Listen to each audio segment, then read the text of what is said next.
Due to the fame, glory, and influence of Sri Shankaracharya, the influence of the black magicians at that time started to decrease.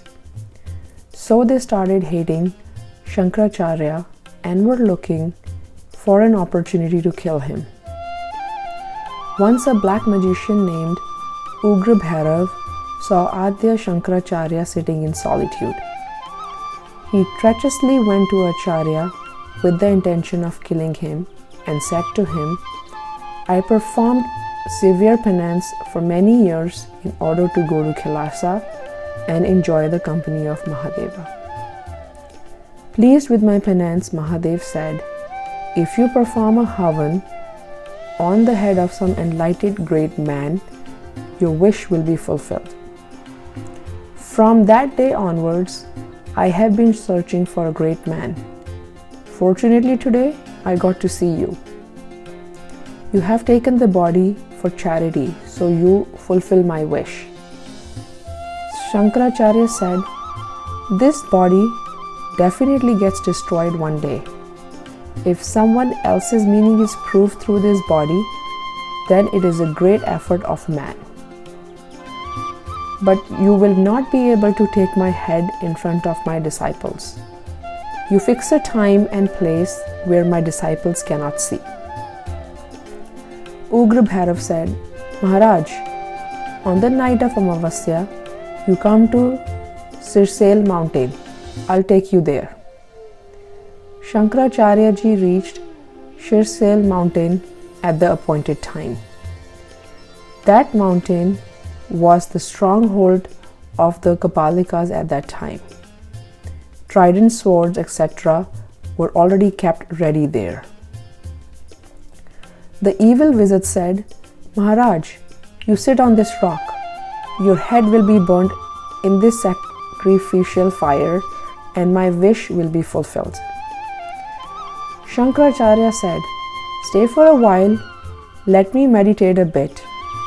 I am not the body. I am not the mind. I am not the senses. I am not the intellect. I am not birth and death. I am my real self. Shivoham, Shivoham.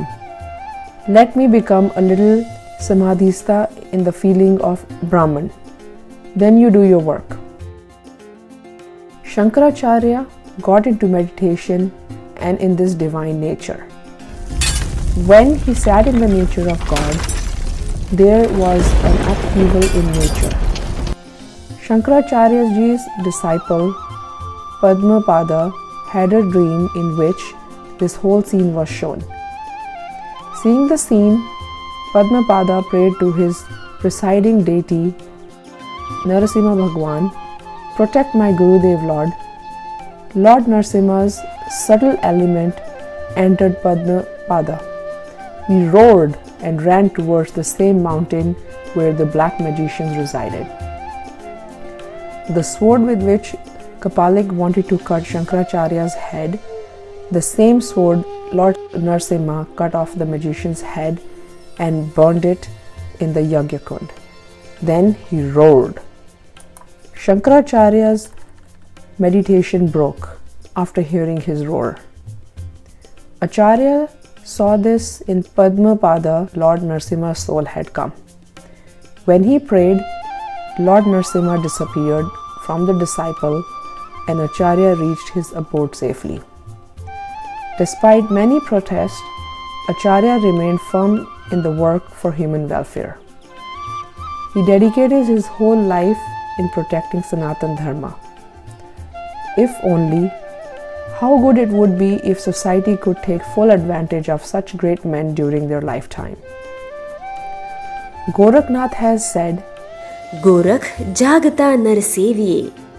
Living saints should be served. That is the benefit that comes from being in contact with living great men is not achieved by visiting temples after their departure. Going to the shelter of self-realized saint is the culmination of God's grace, and this is our best fortune.